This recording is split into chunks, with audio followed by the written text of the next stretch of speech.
एक चतुर व्यक्ति को काल से बहुत डर लगता था। एक दिन उसे चतुराई सूझी और काल को अपना मित्र बना लिया।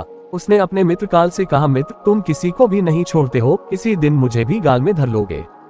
काल ने कहा, ये मृत्यु लोक है, जो आया है उससे मरना ही है। सृष्टि का ये शाश्वत नियम है, इसलिए मैं मजबूर हूँ। पर तुम मित्र हो, इसलिए मैं जितनी रियायत कर सकता हूँ करूँगा ही। मुझसे क्या आशा रखते हो, साफ साफ कहो। व्यक्ति ने कहा, मित्र मैं इतना ही चाहता हूँ कि आप मुझे अपने लोक ले जाने के लिए आने से कुछ दिन पहले एक पत्र अवश्य लिख देना, ताकि मैं अपने बाल बच्चों को कारोबार की सभी बातें अच्छी तरह से समझा दूं और स्वयं भी भगवान भजन में लग जाऊं। काल ने प्रेम से कहा, ये कौन सी बड़ी बात है, मैं एक नहीं आपको 4 पत्र भेज दूंगा। चिंता मत करो, चारों पत्रों के बीच समय भी अच्छा खासा दूंगा, ताकि तुम सचेत होकर काम निपटा लो। मनुष्य बड़ा प्रसन्न हुआ, सोचने लगा कि आज से मेरे मन से काल का भय भी निकल गया। मैं जाने से पूर्व अपने सभी कार्य पूर्ण करके जाऊंगा, तो देवता भी मेरा स्वागत करेंगे। दिन बीतते गए, आखिर मृत्यु की घड़ी आ पहुंची। काल अपने दूतों सहित उसके समीप आकर बोला, मित्र अब समय पूरा हुआ, मेरे साथ चलिए। मैं सत्यता और दृढ़ता पूर्वक अपने स्वामी की आज्ञा का पालन करते हुए एक क्षण भी तुम्हें और यहाँ नहीं छोड़ूंगा। मनुष्य के माथे पर बल पड़ गए, भरी कुटी तन गई और कहने लगा, धिक्कार है तुम्हारे जैसे मित्रों पर। मेरे साथ विश्वासघात करते हुए तुम्हें लज्जा नहीं आती। तुमने मुझे वचन दिया था कि लेने आने से पहले पत्र लिखूंगा। मुझे बड़ा दुख है कि तुम बिना किसी सूचना के अचानक दूतों सहित मेरे ऊपर चढ़ आए।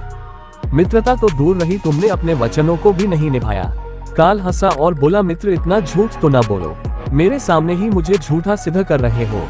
मैंने आपको एक नहीं 4 पत्र भेजे, आपने एक भी उत्तर नहीं दिया। मनुष्य ने चौंक कर पूछा, कौन से पत्र, कोई प्रमाण है? मुझे पत्र प्राप्त होने की कोई डाक रसीद आपके पास है तो दिखाओ। काल ने कहा, मित्र घबराओ नहीं, मेरे 4 पत्र इस समय आपके पास मौजूद हैं।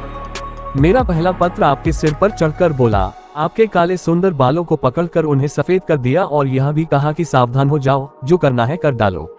नाम बढ़ाए और धन संग्रह के झंझटों को छोड़कर भजन में लग जाओ। पर मेरे पत्र का आपके ऊपर जरा भी असर नहीं हुआ।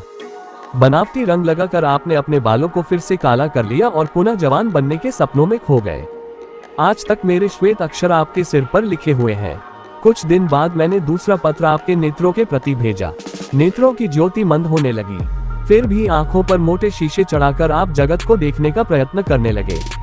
2 मिनट भी संसार की ओर से आंखें बंद करके ज्योति स्वरूप प्रभु का ध्यान मन में नहीं किया। इतने पर भी सावधान नहीं हुए तो मुझे आपकी दीनदशा पर बहुत तरस आया और मित्रता के नाते मैंने तीसरा पत्र भी भेजा। इस पत्र ने आपके दांतों को छुआ, हिलाया और तोड़ दिया। आपने इस पत्र का भी जवाब न दिया, बल्कि नकली दांत लगवाए और जबरदस्ती संसार के भौतिक पदार्थों का स्वाद लेने लगे। मुझे बहुत दुख हुआ कि मैं सदा इसके भले की सोचता हूँ और यह हर बात एक नया बनावटी रास्ता अपनाने को तैयार रहता है। अपने अंतिम पत्र के रूप में मैंने रोग क्लेश तथा पीड़ाओं को भेजा, परंतु आपने अहंकार वश सब अनसुना कर दिया। जब मनुष्य ने काल के भेजे हुए पत्रों को समझा तो फूट फूट कर रोने लगा और अपने विपरीत कर्मों पर पश्चाताप करने लगा। उसने स्वीकार किया कि मैंने गफलत में शुभ चेतावनी भरे इन पत्रों को नहीं पढ़ा। मैं सदा यही सोचता रहा कि कल से भगवान का भजन करूंगा, अपनी कमाई अच्छे शुभ कार्यों में लगाऊंगा, पर वह कल नहीं आया। काल ने कहा, आज तक तुमने जो कुछ भी किया राग रंग, स्वार्थ और भोगों के लिए किया। जानबूझकर ईश्वरीय नियमों को तोड़कर जो काम करता है वह अक्षम्य है। मनुष्य को जब अपनी बातों से काम बनता नजर नहीं आया तो उसने काल को करोड़ों की संपत्ति का लोभ दिखाया। काल ने हंसकर कहा, मित्र यह मेरे लिए धूल से अधिक कुछ भी नहीं है। धन दौलत शोहरत सत्ता ये सब लोग संसारी लोगों को वश में कर सकता है, मुझे नहीं। मनुष्य ने पूछा, क्या कोई ऐसी वस्तु नहीं जो तुम्हें भी प्रिय हो, जिससे तुम्हें लुभाया जा सके? ऐसा कैसे हो सकता है?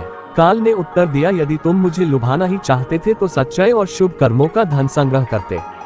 यह ऐसा धन है जिसके आगे मैं विवश हो सकता था, अपने निर्णय पर पुनर्विचार को बाध्य हो सकता था, पर तुम्हारे पास तो ये धन धेले भर का भी नहीं है। तुम्हारे ये सारे रुपए पैसे, जमीन जायदाद, तिजोरी में जमा धन संपत्ति सब यही छूट जाएगा।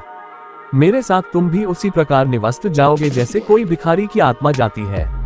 काल ने जब मनुष्य की एक भी बात नहीं सुनी तो वह हाय हाय करके रोने लगा।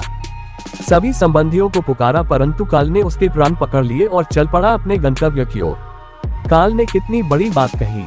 एक ही सत्य है जो अटल है, वह है कि हम एक दिन मरेंगे जरूर। हम जीवन में कितनी दौलत जमा करेंगे, कितनी शोहरत पाएंगे, कैसी संतान होगी, यह सब अनिश्चित होता है, समय के गर्भ में छुपा होता है। परंतु हम मरेंगे एक दिन, बस यही एक ही बात जन्म के साथ ही तय हो जाती है। ध्रुव सत्य है, मृत्यु काल कभी भी दस्तक दे सकता है। प्रतिदिन उसकी तैयारी करनी होगी। समय के साथ उम्र की निशानियों को देखकर तो कम से कम हमें प्रभु की याद में रहने का अभ्यास करना चाहिए। और अभी तो कलयुग का अंतिम समय है, इसमें तो हर एक को, चाहे छोटा हो या बड़ा, सबको प्रभु की याद में रहकर ही कर्म करने हैं।